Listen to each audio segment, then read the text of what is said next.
Welcome to the Virtual Ball Boys podcast. My name is Chris, and I am joined by no one else. The same person every single time, but he's great. It's none other than my good friend, Matt. All right, Chris, I have a game.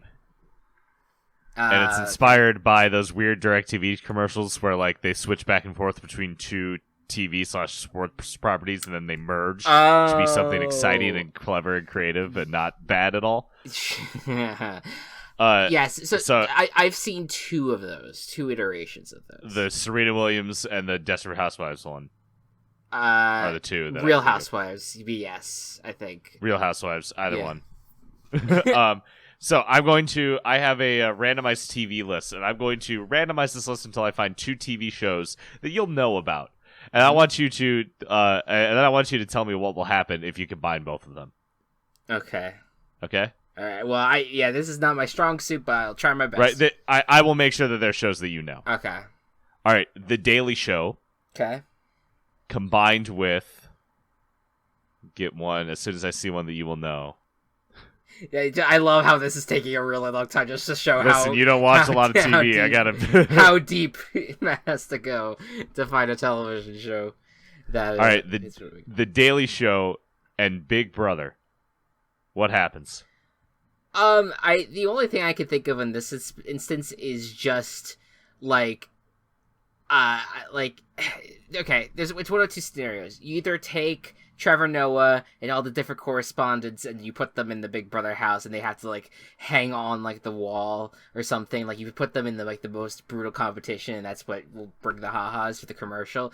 Or, the vice versa of it is you put, like, one of, like, the biggest dumbasses of Big Brother and put them at the desk and just see what happens. Very fair. Now, who's the dumbass you want to see at the desk?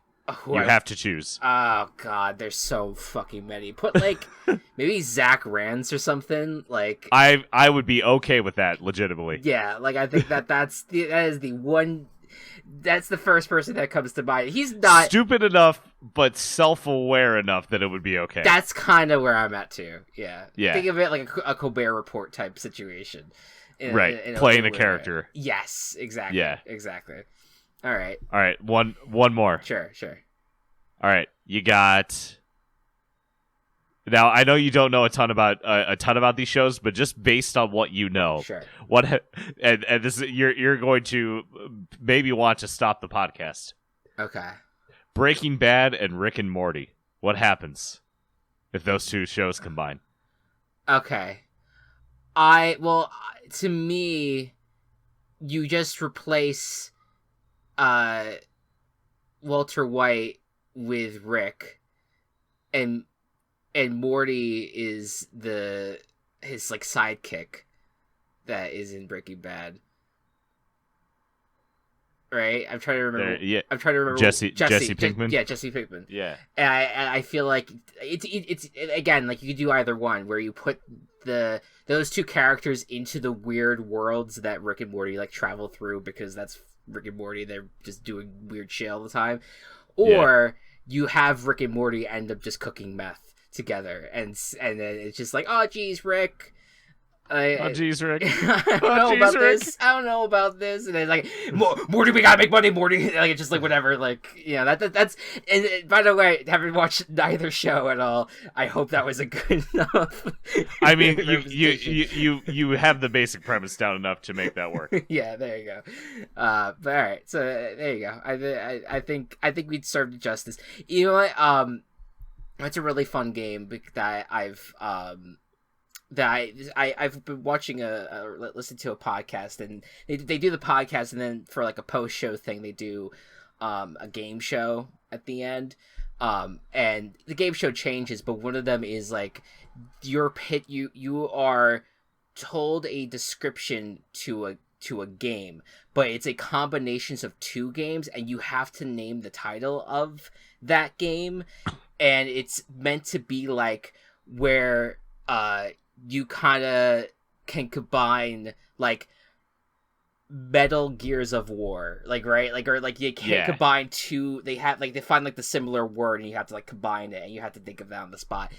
That's what that just reminded me of, and like I wish I wish I was smart enough to come up with a bunch of those for a game on my own. I mean, you can do that. I do that a lot with NFL players. Like you got Christian Kirk Cousins or Keenan Allen Robinson. Oh shit! Oh, that's a really good one. All right, filing that away for a future mid-seg. I'll keep that in mind. If I could come up with something like that. But anyways, folks, welcome to week 8. Yes, 8. We're at 8. 8. We're going to 8. It would be like around this time usually that we're like, all right, it's mid-season. We're gonna get ready to kind of look back at what's been happening and kind of do our predictions. We're not gonna be doing that for a couple more weeks. Week 10 is our basically our reboot show, our mid-season spectacular, where we basically remake any of our predictions that we've made.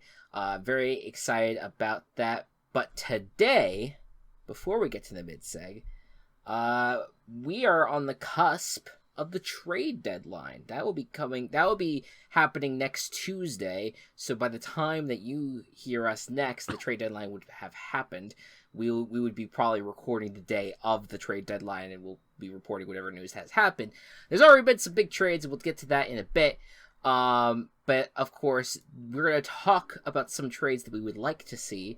And on top of that, we will go ahead and pick all the games in week 8 as we usually have done. But before we do that, we have to recap week 7, which meant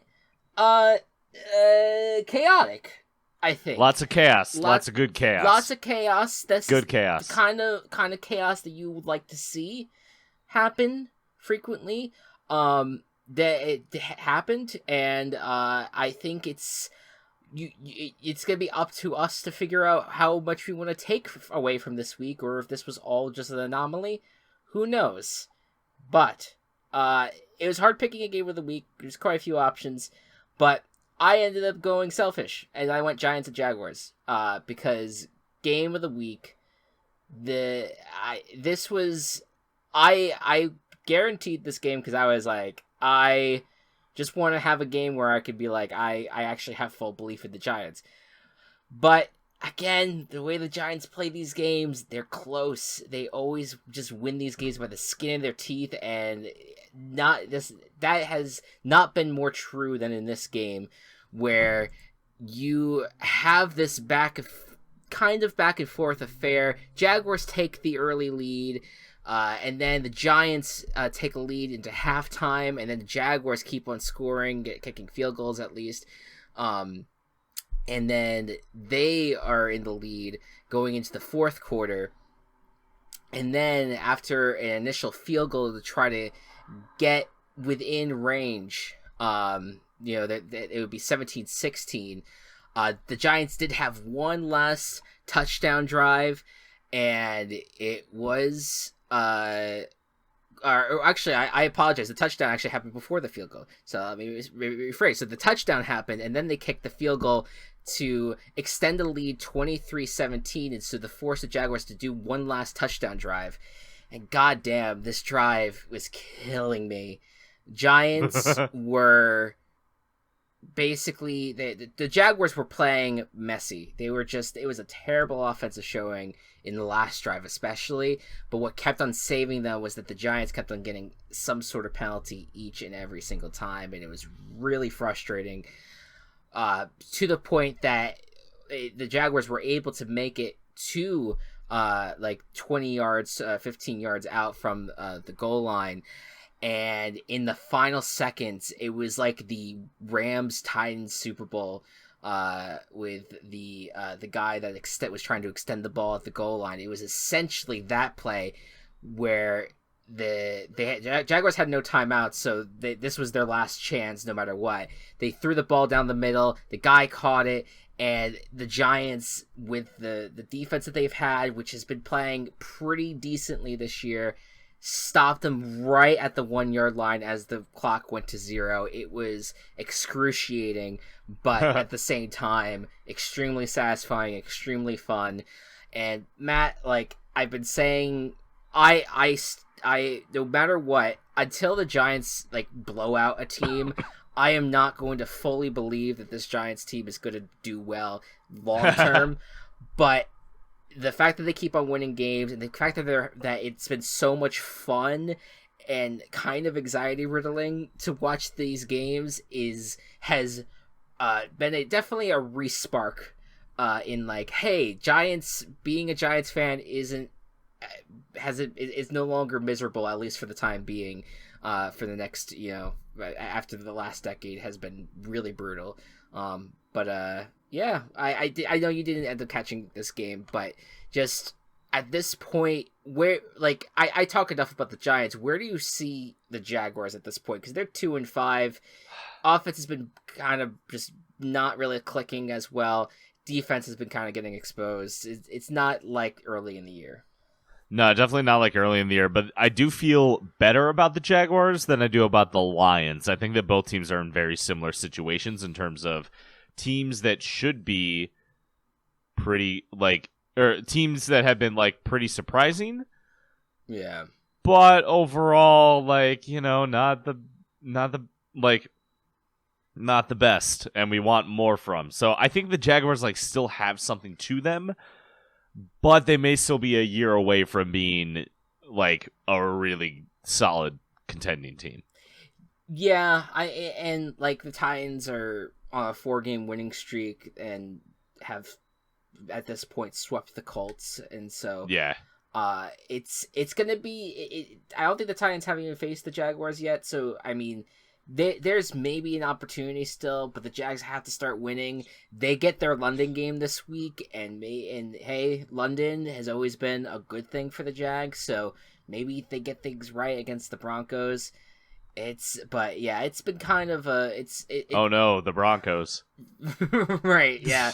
And again, they're in London, there's a lot to their advantage for this week, that they may be able to bounce back here, and then maybe they could go back on a run. It's just right now where things are at, it hasn't quite been as fun as the initial push was. But yeah, hey, I'm right there with you, where I'm like, maybe there's a chance this year, maybe we have to wait till next year. It's a whole lot of stuff going on. The blowout of the week. I had a bunch of different games here initially, because I just was like, oh wow, that really wasn't a blowout, and then I completely forgot that the Chiefs 49ers happened, and that was a 21 point victory for the Chiefs. Did you catch any of this game at all? I watched a little of it. Did McCaffery make any sort of impact early? Yeah, he did a few plays. All right. Looks good. He looked like a running back who did a play called by Kyle Shanahan. He looked good. Yeah. He didn't do that much. And the Chiefs were the Chiefs, and they dominated. Right, yeah. So, yeah, it's just same old situation. Not really a whole lot to talk about with this one. I would like to talk about the spiritual blowout of the week. Well, even though it was 2 points less of a victory, it could have been more if the Bears didn't kneel down at the end. I'll let you do that, because the chaos of the week was difficult to choose because there was so much of it. There was a lot of chaos. And I just decided what game is going to be the most fun to talk about of the bunch. And yeah, we could shit on the Packers more, we could shit on the Bucks more, but I think Bears-Patriots has the most juice to it, so why not you go ahead and talk about the Bears-Patriots? Justin fucking Fields. This is what you want to see from him. I am worried, and I had a couple other people. I was talking with someone else about this. I'm a little bit worried that it is another Trubisky situation where he's not that good overall, but has flashes of holy shit, how did you not collapse? Are you actually a good player syndrome? He last night was probably the best that I've ever seen him. It's the best the Bears offense has looked in years against the Patriots defense in Foxborough. that was not supposed to happen, but it was awesome. Yeah. On the other side, quarterback controversy, very fun, very stupid. Yeah, this was supposed to be Bill Belichick's big day because he was gonna surpass the famous Bears coach George Halas as the all-time winning head coach. It would have been very fitting. It would have fit right into like the storybook of things, but that's just not how this works. And you have to still come in and play. And boy, howdy, this was a tale of this was just a very weird game. And you have to I think a lot of people are talking about the Patriots. I think you have to give us a ton of credit to the Bears that I think easily their best game to date throughout the season, and their offense looked great. They're running the ball really, really well. They're playing like the Giants are, like in terms of like focusing more on the run game, mostly because they have to, because there's not a lot of weapons on the outside. But still, like they are doing what they can in the run game, and then the defense is stepping up, and you still have some great players there. You know, Robert Quinn, Roquan Smith. Like it's just you have these players that are really kicking ass for them. So all credit to the Bears. I don't want that to get lost in the conversation. Yeah. The Patriots, on the other hand, are a wild situation because I was stunned. I thought Mac Jones, if they were going to start Mac Jones, then they were just going to ride Mac Jones out. That they would just be like, and Bill Belichick said after the game that he planned to play both starters. However, I think the real story to that is they saw how Mac Jones was playing in the first few drives. I don't think that's enough of a sample size to pull your quarterback out, but they thought otherwise, and then they brought in Bailey Zappi, and he sparked that fucking team after being down 10-0, going up 14-10, 2 great touchdown drives, granted on short field. And everything was great, and everyone was getting ready to just like hail Zappi as, you know, this is like he's the new king of Foxborough. I as much as I would like that to happen because I think it's fun when you have these kind of storylines with backup quarterbacks. It was a bad rest of the game. It was the bad was the rest of the way. Like things were just not clicking. Bailey Zappi did not have a good last like second half or so. It was very messy, and the whole team is just extremely messy.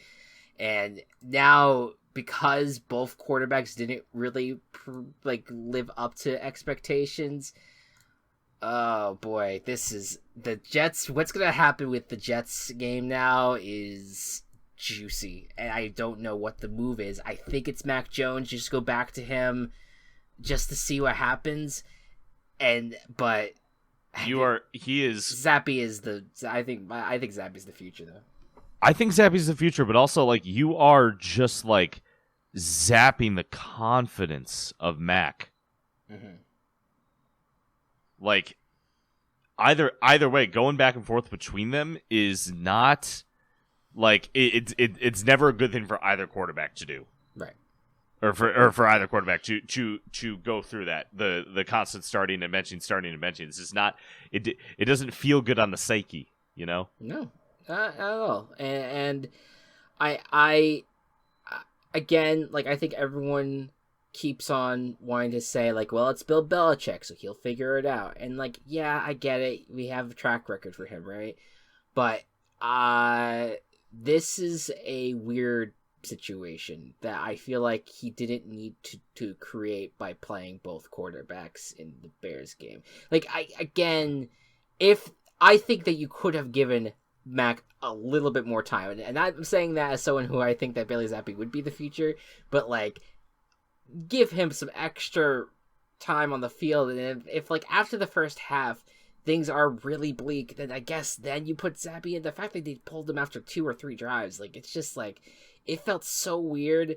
And now you're in this situation where Zappi had the flash, and then tampered off, so you don't feel confident coming out of this game about Zappy being the answer. And now you go back to Mac, it's like, well, do we know even he's going to be able to play well? He's not been doing well in Matt Patricia's offense, which is, again, such a weird fucking phrase to say. The phrase Matt Patricia's offense. Yeah. It's just, it's a bizarre situation. I'm excited at the same time because it's like, oh wow, the Patriots haven't really dealt with this before, but I'm curious at how this plays out. It's a fascinating dilemma. Yeah, so Belichick's team is sucking. Brady's offense is sucking. Rodgers is sucking. The old guard is dying down, Chris.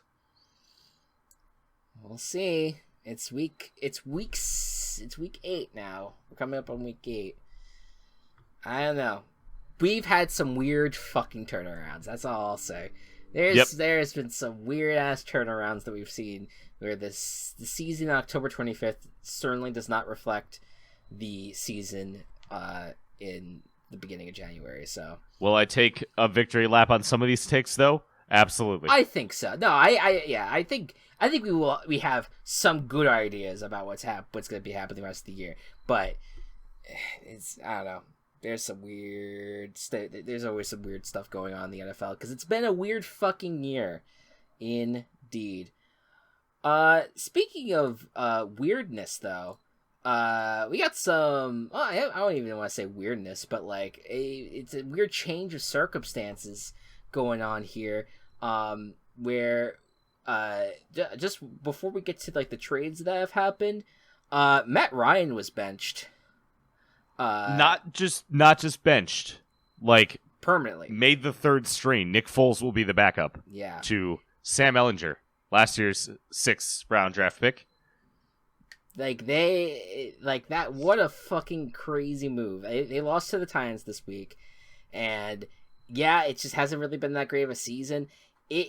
After multiple years of these free agent quarterbacks changing the guard and going to a team and then winning a Super Bowl with that team back-to-back years, boy, howdy, does that not look like it's going to happen again.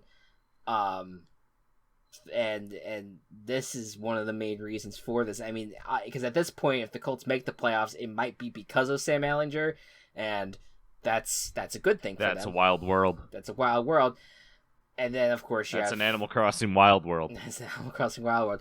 And then you have the Broncos. Obviously, we've talked at length about the whole Russell Wilson thing, but what a weird league right now. Also, Christian McCaffery is a 49er. That is the trade. That's crazy and fantastic and terrifying all at the same time. So that was the trade that happened. The 49ers basically used like the rest of their draft for 2023 to acquire him. Yeah.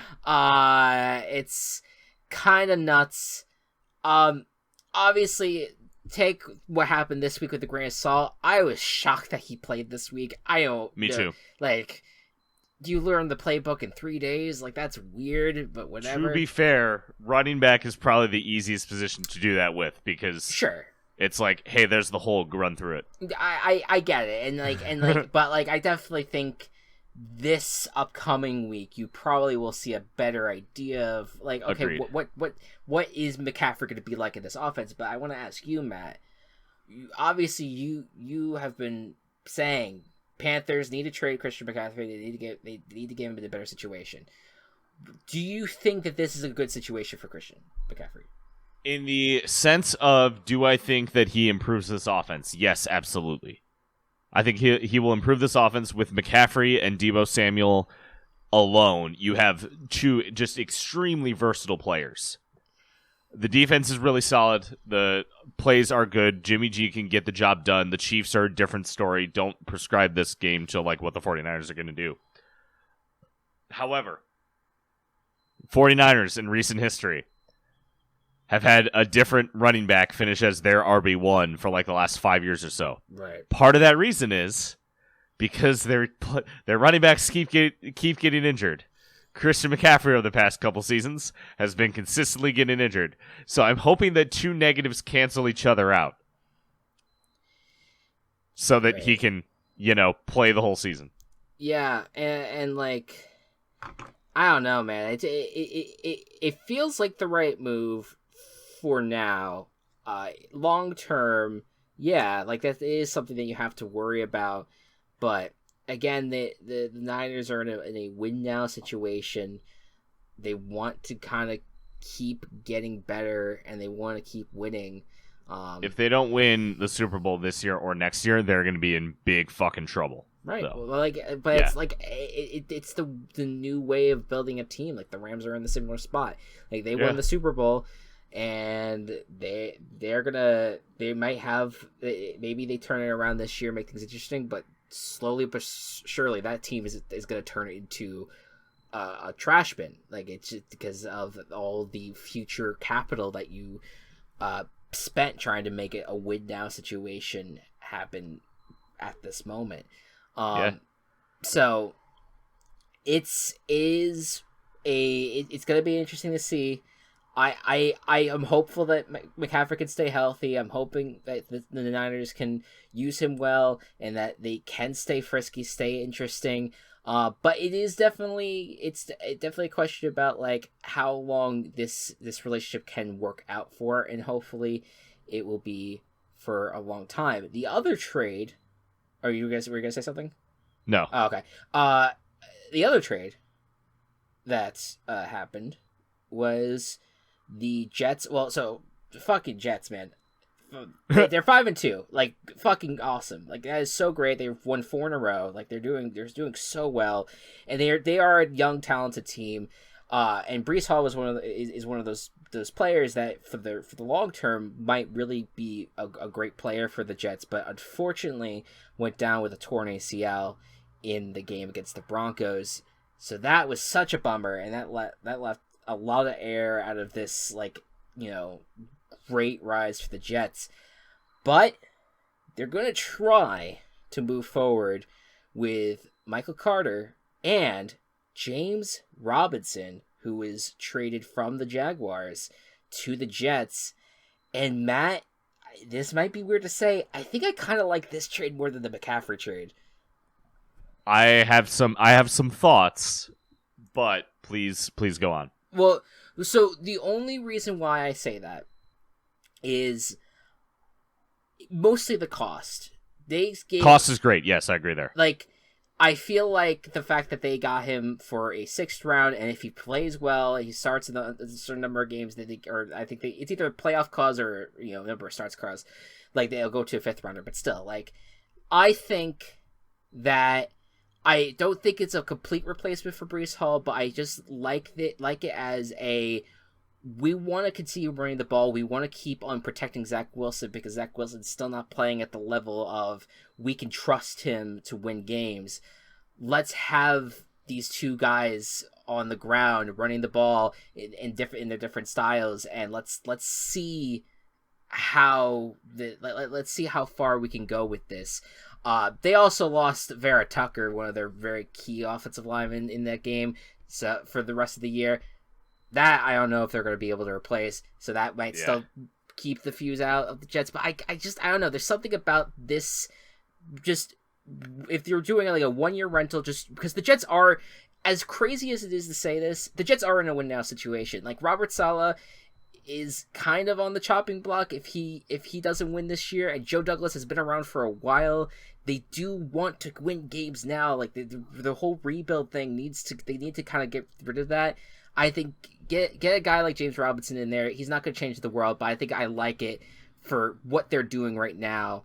I think it'll work out for them. Yeah, I think so too. I think this is better for the Jaguars than the Jets. That's fair. Just because it totally opens up Travis Etienne, and like James Robinson didn't do anything in the last game. Right. It was like all Etienne, and Etienne is now like he has arrived. He is the player that he was drafted to be.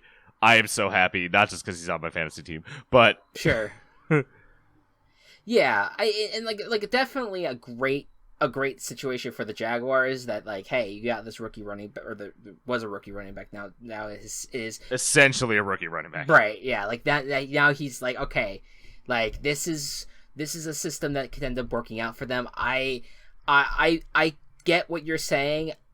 Based off of what was in that Giants-Jaguars game, I don't think their offense is completely fixed, but sure, yes. No, not at all. Travis Etienne did look good, and I think I just feel like with the way the Jets were playing they're playing football this year and leading so hard on Breece Hall, I just think that getting someone that has had a track record, at least in the past, at least, of having played really, really well with the Jaguars, I think there's, especially with the draft picks, there's not a ton of risk here to just, give him a shot in New York, and I just really like that trade for them. Yeah. On that front. But what if there is some other trades? What if there's other trades that are going to be happening that will go on over the course that will happen between now and next Tuesday? Well, we're going to give some trades that we would like to see right after these messages. Hi, everyone. It's Chris, and I'm back once again to tell you all about Anchor. Anchor by Spotify has actually been the tool of choice for Team Chaos Production since the moment we decided to get into podcasting. And the biggest reason for this is it's the easiest way to make a podcast with everything you need all in one place. Anchor has tools that allow you to record and edit your podcast right from your computer or even your phone. When hosting on Anchor, you can distribute your podcast on listening platforms like Spotify, but also Apple Podcasts and many more. And best of all, Anchor is free. You do not need to worry about any features being locked out to you. You can get it all if you just download the Anchor app or go to anchor.fm to get started. It's everything you need to make a podcast in one place. Happy podcasting. Sick of talking about video games with people who just want to be toxic? Me too. So join us over at the Gaming Coop. We come together each month to talk about what we love about video games. Discussion topics range from our favorite soundtracks to the best relationships between characters. We also have some fun segments in which we play some trivia or build our school of gaming. Find us on Anchor or wherever you listen to your podcasts. Game on! And we're back. Hello. All right. We teased it.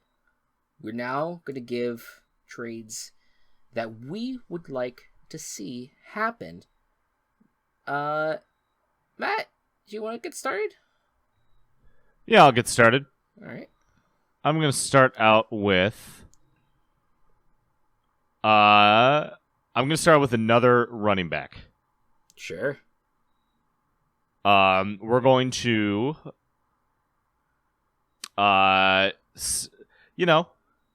another backup who maybe will want a starting job to help out a team.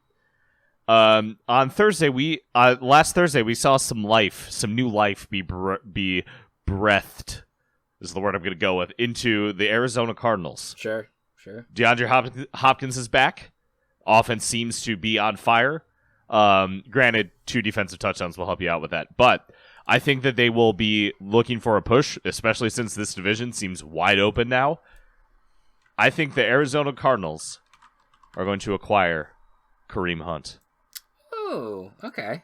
I like that. Good runner, really good pass catcher, can really help with the offensive scheme overall, I think. Yeah, I like that a lot. I think especially, it's so frustrating watching the Starfish because they are not really using the run game as they should be, and it's really frustrating, I'm sure, for fantasy people who own Nick Chubb, but it's crazy how little that they have been using the run game. And I do think that if you're not going to be using it a lot, why have 2 running backs just sitting there?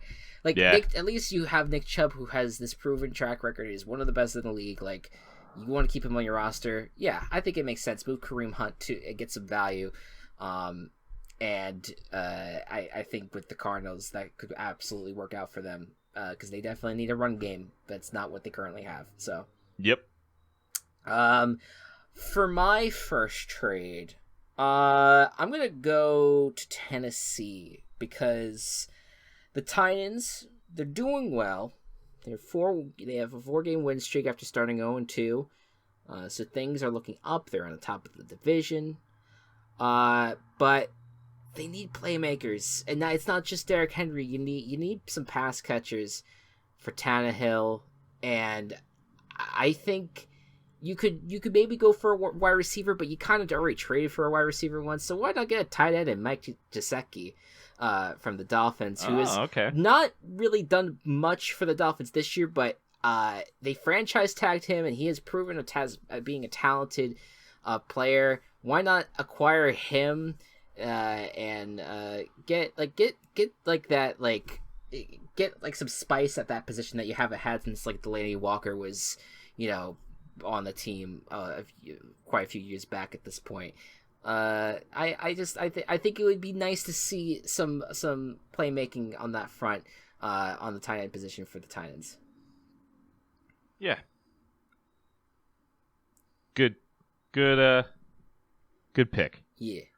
I'm going to help out your Giants next, Chris. Ooh. So, the Giants offense has not been the worst thing in the world. Saquon Barkley definitely helps. Daniel Jones has been playing a lot better.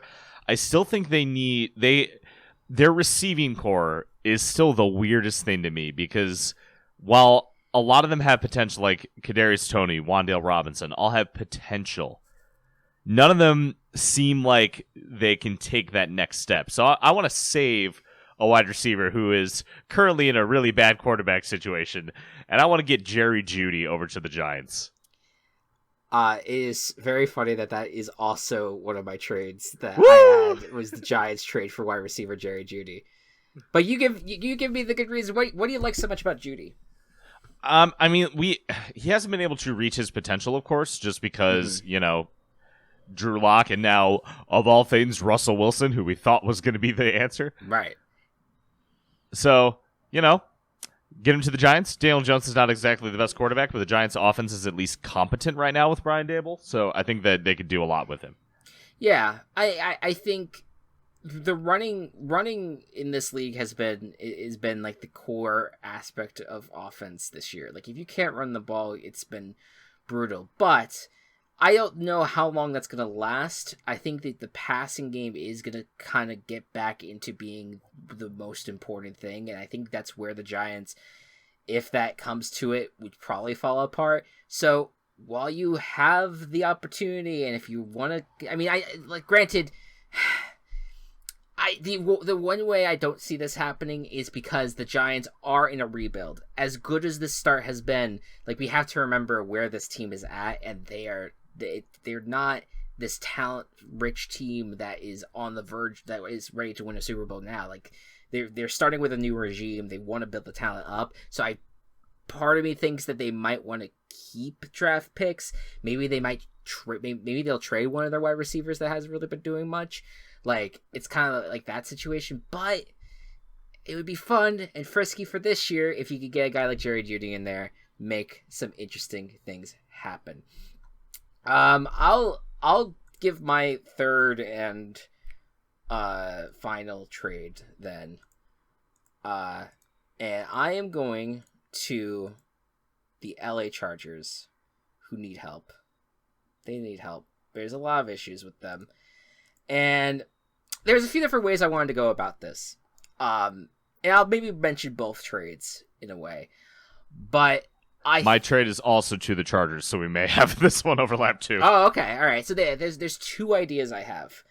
But I'll give the one I have written down here. There is currently they just lost J.C. Jackson. So that he's out. He's done. There's another cornerback that's looking to be traded from the Washington Commanders in William Jackson, who's played very well. He was on the Bengals for a while. Get him there. I think that's a good Chargers trade. I have another one in mind, but what's your Chargers trade? My Chargers trade was the cornerback. Let me get his correct name. The fuck did he go? AJ Terrell. Oh, really? Off of the Falcons. Yeah. Do you feel like the Falcons would want to keep him? I do too, but it's weird because the Falcons are in a weird spot where they may be playoff bound. Probably not. Right. Who knows? But if they can get a lot from him and still do this rebuild, because they're still definitely in rebuild mode with, Mariota as their quarterback. Right. Yeah. That's completely fair. I think that if you're looking at a team that might still want to trade away assets, yeah, you could maybe say like, okay, maybe the Falcons are, but I don't know. I think that they're kind of in a space where they're nearing the end of wanting to like be considered a rebuild team and near the part where they want to actually start winning. And I just then don't fucking call run plays when you're down 30 scores. I'm not saying they're doing a good job with it. I'm just saying. No, they're not. But they've spent 2 of their past first-round draft picks on receivers, and they're not using either of them. Yeah, what a weird situation for the Falcons. But they're doing it poorly. They're doing a bad job. If they want to be a good team, be a good team. You can't just say you want to be a good team. You got to put in the work. Change your fucking play calls. Oh my god. Throw Kyle Pitts the ball. Is Kyle Pitts on your fantasy team? Yeah. Okay, I was just making sure. All right, so with the other Chargers trade I was going to mention was Laramie Tunsil, but that might also not be a tradable contract. So that's why I ended up not putting it down. But I was just like, get an offensive lineman in there. Get like the offense, like the passing offense has been fine for the Chargers, but especially like because like Justin Herbert, like he's doing well. Like that he's not the problem with the team, but the team itself is struggling and needs some help on a lot of fronts. And they're in a win now situation, so I don't really understand that. I feel like there should be some more urgency there, but whatever. But there you go. So that we overlapped on 2 teams. Whatever, that happens. We didn't really check on each other ahead of time, but that's very funny that we had the same exact Giants trade for Jerry Jeudy, because that those were all names that I saw on the market on this is a potential person that could be traded. But as these deadline deals go, it's usually kind of quiet, but we'll see. Let's get to our week 8 picks. Last week I went 10-4, got both my guarantee and chaos, so I got 7 points from this week. Matt, good week. Yeah, Matt, you went 8-6. You got your chaos, but did not get your guarantee. Or wait, no, I'm sorry. You got your guarantee, did not get your chaos. Yep, I don't think I've ever been that wrong about a chaos in my goddamn life. Holy shit. Yeah. And then, granted though, like, I think going in, all of us were like, well, the Falcons will play it close, because they've always played these things close. No, this just did not work out. So, as things stand right now, I am sitting at a 63-44 record with 20 points. Matt, you're at 61-46 with 12 points. Yes. And the I'm coming for you. You are. It's been close. It's been close this entire time. I think I only took the lead last week. Yeah, you did. So yeah, it's a close. It's gonna be close to the end. But the real quick before we do the picks, I just want to point out we haven't done a check-in with how we've been performing with our picks with each team. Oh, okay.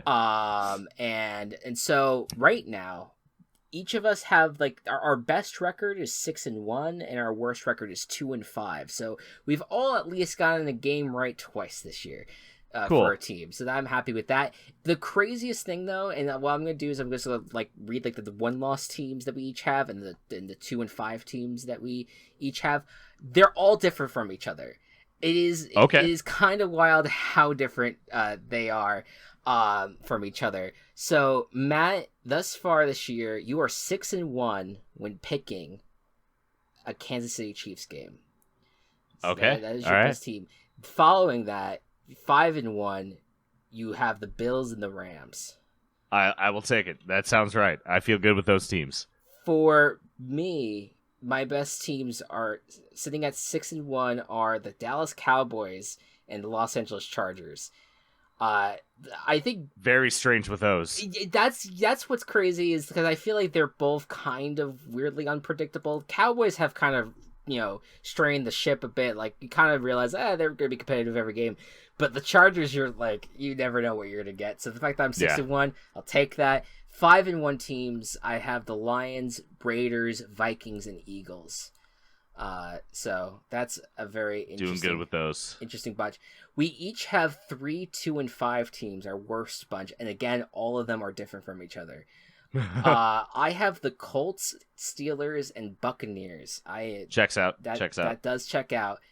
For you, Matt, Jaguars, Seahawks, 49ers. Yeah, that also checks out because I feel like I have too much faith in the Seahawks sometimes, and also too much faith in the 49ers sometimes. Yeah. Well, I think last week I ended up picking the Seahawks as my chaos. And I think that also so so right when you're like, oh, maybe this time I should have picked the Seahawks, and they came back to bite you. You're like, oh no, you should. It just happens. It's a weird fucking league. But yeah, Matt, why don't you get us started with our first Week 8 matchup? All right, our first Week 8 matchup is Thursday Night Football. We had a good one last week, so let's see if we can keep it going. We got the Ravens versus the Buccaneers. Ravens struggling a little bit. They always seem to play their games close, and they sometimes lose them. Versus the Buccaneers, who, really looked putrid against Carolina last week. Mm-hmm. Will they have a chance against the Ravens defense that just gives up every lead imaginable? This feels like a fucking trap game. It feels like a trap game where you're like, all right, the Ravens the Buccaneers, they're out of it. They're not going to do anything. And the Ravens, they feel like they're making mistakes, but you feel confident in them. I'm still going to pick the Ravens, but I just can see a world where the Bucs come in here and just shock people, and all of a sudden everything is fixed. Things were just so dark and bleak on Sunday. For me to both not count them out in this game, and also for me to definitely not pick them to win this game. So I'm going Ravens. Yeah, I'm picking the Ravens too. I'm going to guarantee the Ravens because I like to live on the dangerous side. I love it. That's what you need to do. You need to do that. I love that. Love it. It's just a weird fucking game. Broncos at the Jaguars. It's a London game on ESPN Plus. So that's interesting. The Jags, this is their home. This is their true home game. Their one true home game every single year. They need it. They have not won a game in a while.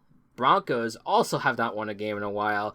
And not an ideal time to go to London. What do you think is going to happen here? I think the Jaguars will be totally fine here. I feel very good for them. I do as well. I think this should be an easy matchup for them to get the victory. You know what? I did have a different. You know what? No, I'll stick with my current guarantee. I was gonna switch to the Jaguars because I'm like, oh, I kind of like this, but I'll stick with the one that I'm currently looking at, and I'll reveal very soon. But yes, Jags. All right. Next up, Carolina Panthers versus the Atlanta Falcons. This is the what the fuck is going on in the NFC South matchup of the week. Right. Panthers just demolished the Buccaneers. Can they do it again against the Falcons? Will the Falcons actually have an offense this time? I don't know. I want to let you know, I'm so uncertain about so many things this week, where I'm like, right as you were giving analysis during the trade conversation, that I kept on changing my chaos repeatedly. Like I that you were making good points that it's been a struggle between this game, Dolphins, Lions, and Cardinals and Vikings for me. And I think for a chaos, I'm landing on this one. I'm going with the Panthers here. All right. I think that the PJ Walker switch is actually going to work out for them. He looked really good last week. The Falcons defense has not been playing very well. I think you can score on this squad. And again, it's an NFC South division game. These things can get weird. This whole division's weird. I'll just believe in them. I don't like the chaoses in general this week, so I'll go on the Panthers because this will probably be the last time I pick the Panthers. I am also going to pick the Panthers, not as my chaos, but just for funsies. Just in general. Okay, fair PJ enough. Walker feels good, and I'm really salty about the Falcons. I don't want them to succeed right now. Because they are playing like the opposite of good football. If you want, stop. I'm gonna stop. We don't care about fantasy football. We care about winning. Then win some games, dumbass. You know how you get more points in fantasy football, Chris? You score more yards and points and touchdowns, which is also how you win in real football. I believe the sources on this check out. The sources on this on yeah. This particular. If you do better in real football, you do better in fantasy football. Usually, generally seems. Fuck off, Arthur. The Chicago Bears at the Dallas Cowboys. Man, like, I would have really loved it for the Bears if they could have faced any team besides the Cowboys. Here's the thing. Like, obviously, like, I wouldn't want to see this team against, like, the Bills or Eagles either, but, like, I would have, like, after coming off of that, like, just kind of cathartic win over the Patriots, you would think that, like, you could get, like, the Lions or something, like, just some easy team that you could beat up on and, like, continue this streak. But now you face a really good defense. But, Matt, do you believe in your Chicago Bears that you're going to pick them? I believe in my Chicago Bears, Chris. Team Chaos. Oh, my God. I'm going to ride my horse this one time. Justin Fields is the answer. We will be like the Lions were in the first half against the Cowboys. Sorry for hitting my microphone. No, you're fine. We will be like the Lions were in the first half. We're better than the Lions. We can hold them. We can score on them. Let's do it. Team Cast the Bears.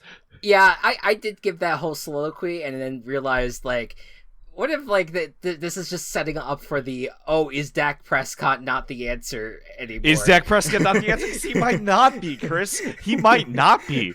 He faced the Lions, the worst defense in NFL history. Yeah, you're right. You're absolutely right. But I'm going to stick with the Cowboys just because I do not believe, like, big time in this offense right now. I do believe in the Cowboys defense versus compared to, like, the Patriots, who have had, like, on and off defensive performances. The Cowboys have been consistently fantastic, and I think that's where they're going to be a step up in this situation. But your point is very well taken, and I do. The more I hear it, the more I'm like, all right, I'm into this pick. I'm into the chaos pick.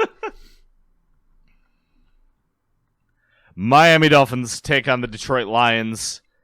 Lions can't seem to catch a break. Dolphins seem to be kind of getting a rhythm back after winning Sunday night. Will they be able to repeat that against Detroit?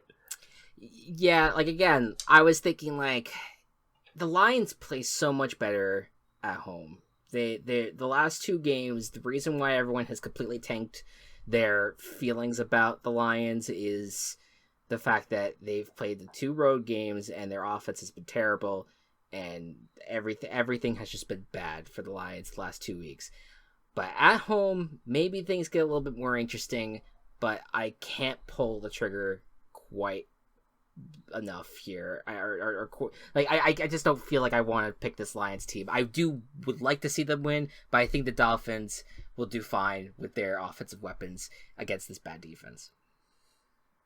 I agree. I'm picking the Dolphins for sure. There you go.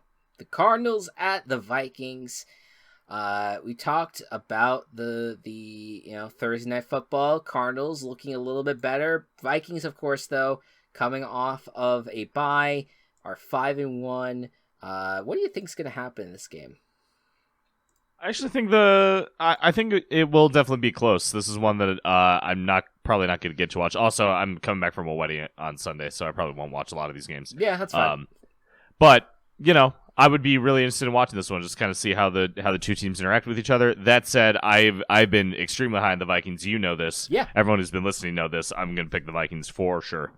Yeah, the only hesitancy that I have with the Vikings in this matchup is just they have not really been impressive with their final scores. Like I think they're better than the Giants, but I think that they every single game has been this is very by the skin of their teeth, winning each of these games, and especially against teams that we don't necessarily know if they're good or not.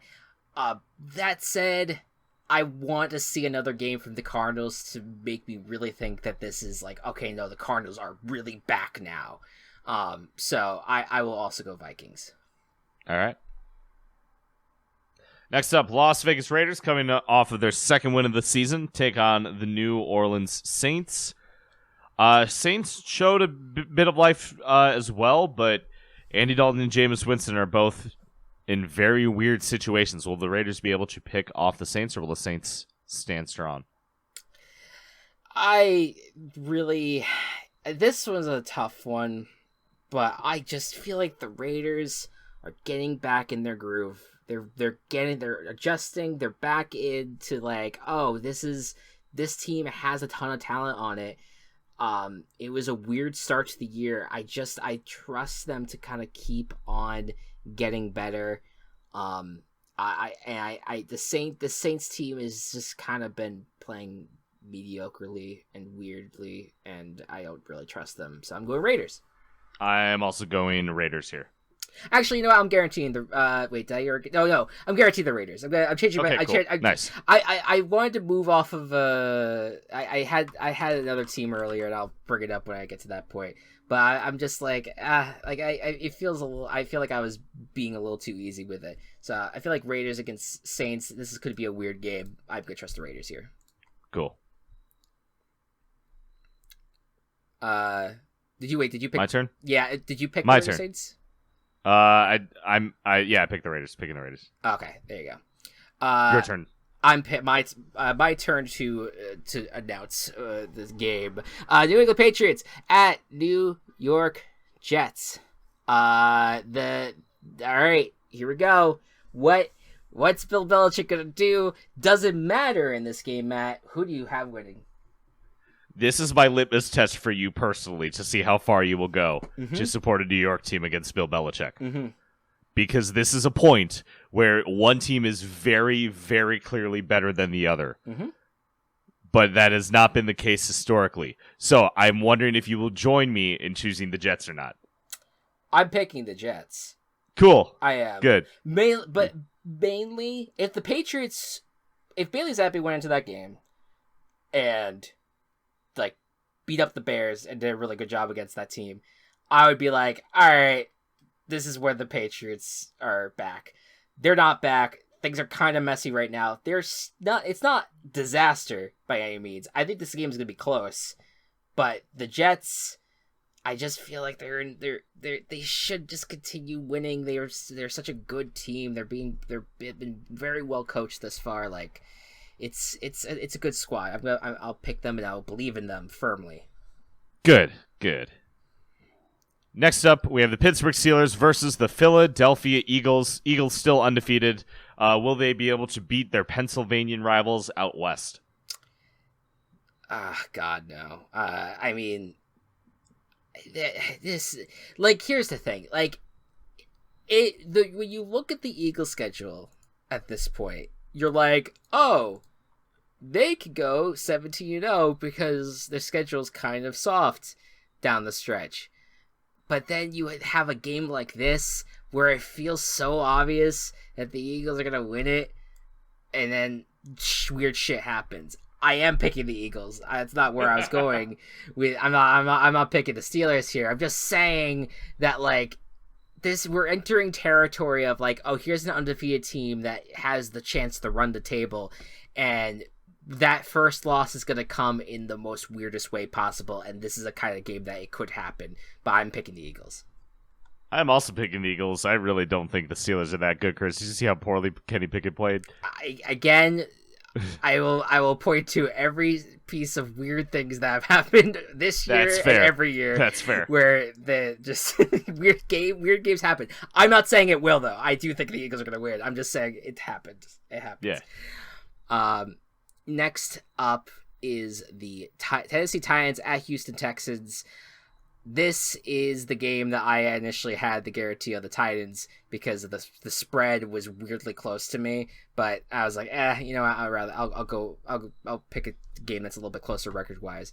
But I already kind of revealed my pick. But two AFC South teams, one that's currently at the top, one's at the bottom. Will the Texans challenge the hierarchy of the Titan cinematic universe?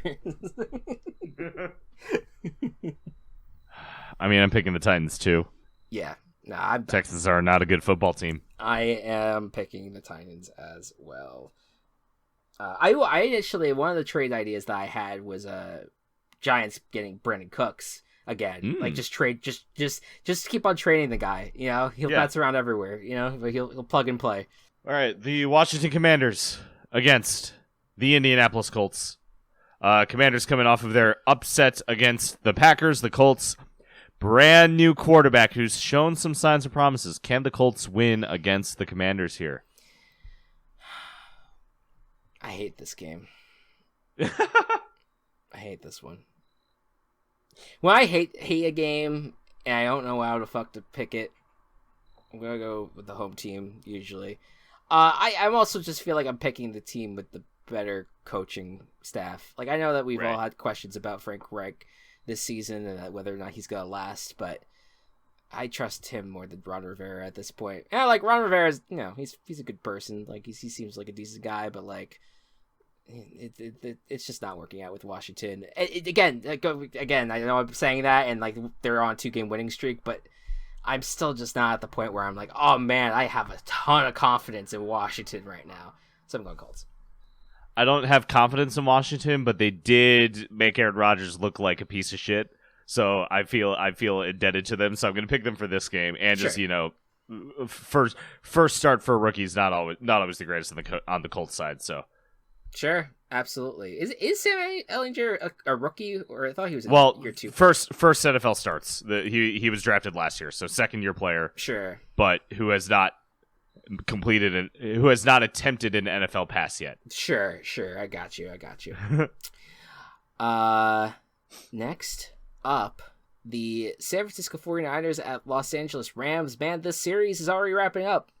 Damn. Only week 8, but it's here. So the last time, the 49ers took care of business, as they usually do against the Rams in the regular season. Will Shanahan complete the sweep again? I think he will, and Christian McCaffery will have a good time, and the San Francisco defense will have a really good time. Like a really, really good time. Yeah. I mean, Rams are coming off of a bye. That does sometimes play a factor in these things, but... Yeah, but they don't have a good offensive line. It very true. I am going to pick the 49ers. Cool.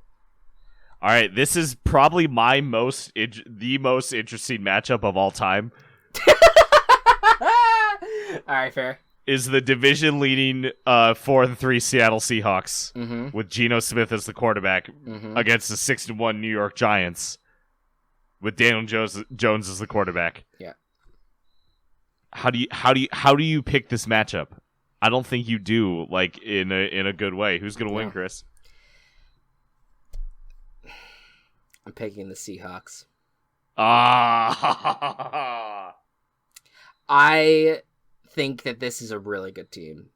Yeah. I think that they are finding they have found something with Geno Smith and this offense. They're just clicking so well. and their defense is starting to play better and better. These young players are really, really stepping up. And I've been saying that consistently, like, the trapdoor's coming for the Giants. There's something will happen. Their offense is just not good enough in the passing game, especially to survive for long term. I just feel like, especially in a ruckus atmosphere like Seattle, I just feel like this is a perfect opportunity for things to fall apart. So I'm going Seattle. Well, Seattle's obviously winning this division, so they're going to win this football game. So there you go. Yeah. Boom. That's just that's logic. You know, Geno Smith in the NFC West, obviously the best quarterback. Obviously, yeah. Obviously. by a long shot. Yeah. Jesus Christ. Am I up or you up? You're up. I am. Oh yeah, that's right, because it's fucking. I'm like, why am I doing the Sunday Night Football game with this order? But I'm like, oh wait, it's an uneven amount of games this week. There's an odd number of games this week. God damn. The Green Bay Packers at the Buffalo Bills.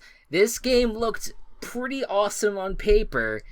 It doesn't look as awesome now with the Packers struggling as much. And, I disagree, but continue. Well, it's gonna be a great game if it's gonna be a blowout, right? In favor of the Bills. Boy, howdy, Matt. I get so annoyed with how everyone clings on to every fucking word that Aaron Rodgers speaks, because he's an arrogant prick who will always just be like, oh, well, we're gonna be, well, he just speaks as if he knows everything anyway, and he doesn't, because he's not a fucking encyclopedia. And secondly, like, he always just has like these little quips about like, oh, don't count us out, whatever, and everyone hangs on to that one year where they were like, when I think they won the Super Bowl, when he was just like, what was the fucking phrase, like, don't doubt us, or whatever, with a stupid little phrase that he had. He's trying to do it again. He's trying to drum it up again. Will he succeed, to our chagrin? You are asking. I know that you have to contractually say that to like by the contract of of Virtual Ball Boys. Of Virtual Ball Boys to like set us up. Yes. For like we have to set each other up like this. Yes. Aaron Rodgers is playing embarrassing football. He doesn't have a receiving core. Alan Lazard may not play, and he's the best receiver that they have. Everyone else keeps dropping shit. Packers are not a good football team. They have a good defense. When David Bakhtiari doesn't play, the Packers suck. He may be back this week. I don't know. May not be at 100%. The Bills are demolishing everybody right now. And it's not like the Bills are going to win this football game, and it's going to be incredible. And the Packers are going to cry and get embarrassed on national TV. And I'm setting myself up for next week being really sad on next Tuesday by saying all this shit. You are doing bad. But it's just like there's no way that the Packers win this game. There is not. It's in Buffalo. The Bills are the team to beat right now. They've only been beaten once, but they have been beaten once, I should say. But they're firing on all cylinders, and the Packers lost to fucking Taylor Heineke. Yeah. You're going to lose to Josh Allen, and I'm going to laugh. Yeah. It's kind of the perfect setup for the Bears to move into second place. Exactly, yeah. God damn it. Yeah. If the Bears pass the Packers this year in the division at this point, it is an indictment on the Cheeseheads and Frogers. What do you think, Chris? I'm picking the Bills. Okay. But I just, like, I don't know, man. I feel like everything's a fucking trap, you know? Like you are too paranoid. I am very. Drink some water. Drink some water. All right, calm down. All right, I'm good. All right, yeah, Bills are gonna win by 100. Oh my god, Chris! Like I would forego, like, the Bears currently have like the highest points ever scored in a game, and it also being a shutout when they did that to Washington. Sure, I would be okay like losing that mantra, losing that title, if the Bills did that to the Packers tomorrow night. or Sunday night. I hope. I obviously, and I think I'm pretty confident it can happen. It's just anything can happen. It's a weird fucking league, and it's been a weird fucking year. Yep. So, but I believe in the Bills, so I'll go with them. And last game, Monday Night Football. Cincinnati Bengals take on the Cleveland Starfish. The Bengals coming off of a dismantling of the Falcons. They have figured out their game. It is to pass the fucking football, and they are doing it probably better than anyone right now. Yeah. Do the Starfish stand a fucking chance? No, I'm weirdly very confident about this game, which is maybe a problem for the future. But I like the Bengals in this matchup. I feel like they have gotten in their groove. They're back. They've returned from a place of just being just being in back to earth. They went back to earth for a little bit, but the amount of weapons that they have, and as good of a quarterback that Joe Burrow is, it was not gonna last. And the fact that they are getting these big plays and really making statements, especially in the last two games, yeah, I just really like them in this matchup. The Starfish are too mistake prone, man. They play close games, but they blow every last one of them, and it's a problem for them. Maybe that changes when Fuckface becomes the quarterback, but you know what I mean. Yeah, it happens. Again, I am still holding out hope that when he takes over, he just sucks. He's not even not even he plays like Jacoby Brissett. I'm saying that he is flat out garbage. He hasn't played football in a year and a half. He hasn't. There's no and even the last year he did play, he didn't really beat teams that were over 500. I think that has to be worth something, man. Yeah. Holy shit. Talk about catharsis. If that trade doesn't work out for them, it's going to be the most satisfying thing to come out of the NFL in a while. It is probably we can't I don't want to premeditate this just in case sure, he turns out to be good, but the idea of you have this franchise that has been set back for so long, the worst franchise in professional sports essentially, other than I don't know, the Arizona Coyotes, hockey reference. Coyotes catching strays. But you get that situation going on, right? Where the Browns have been bad, or the Starfish have been bad for so long. Sure. And then they make this huge trade at a time where you shouldn't make that trade. It's insane. Yeah. They could have been they were set up to be with Baker. They were set up to be a solid playoff team for a while. And they want more than that. Of course, I get that. I totally get that. You sold your soul, and it's going to come back to bite you. I do want to note though, when I say catharsis, obviously the real catharsis would have been that the league just fucking banned him and he never played football again.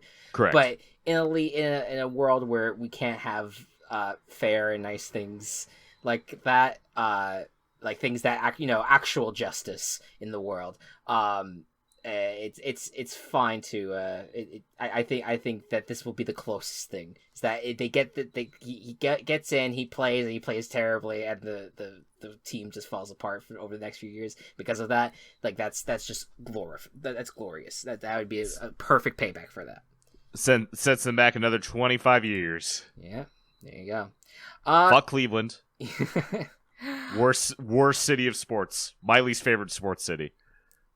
So we disagreed only on 2 games, I believe. Yep. One was my chaos, and then one was the weird Washington Colts game, which I'm I have no idea where to go on that front. Yeah. But all right, so yeah, we're keeping it a trend of just disagreeing twice. This week is a little bit different because there's not chaos on the line. But yeah, good stuff all around. Yeah, that's pretty much it. Next week we'll see what happens. I do want to start talking some VBFL. If that doesn't happen, we'll maybe come up with a different segment. But the following week, we're 2 weeks out now. It is going to be our mid-season special, as I teased on the top of the show. It's going to be a lot of fun. Baby. We'll have 2 more games, or at least 2 more weeks of games to kind of judge and see where the league is at, and then we'll try our best to predict the final stretch. The reason we do it specifically in week 10 after week 10 is so that way all teams have played 9 games. Right, yeah, and because of the way this season's worked out now, it's we've gone after through week 9 before week 10. Right, so it's like we have the first 9 weeks, and then it's the last 9 weeks of the season essentially. So that kind of it ends up that's like the perfect middle spot to have a mid-season special. So good stuff all around, y'all. Thank you all so much for listening, and we will see you next week. Good night and spooky ball. Happy Halloween. Ooh. Virtual Ball Boys has been brought to you by Team Chaos Productions. Find us on Twitter at Virtual Ball Boys and find more of our work at Team Chaos Pods.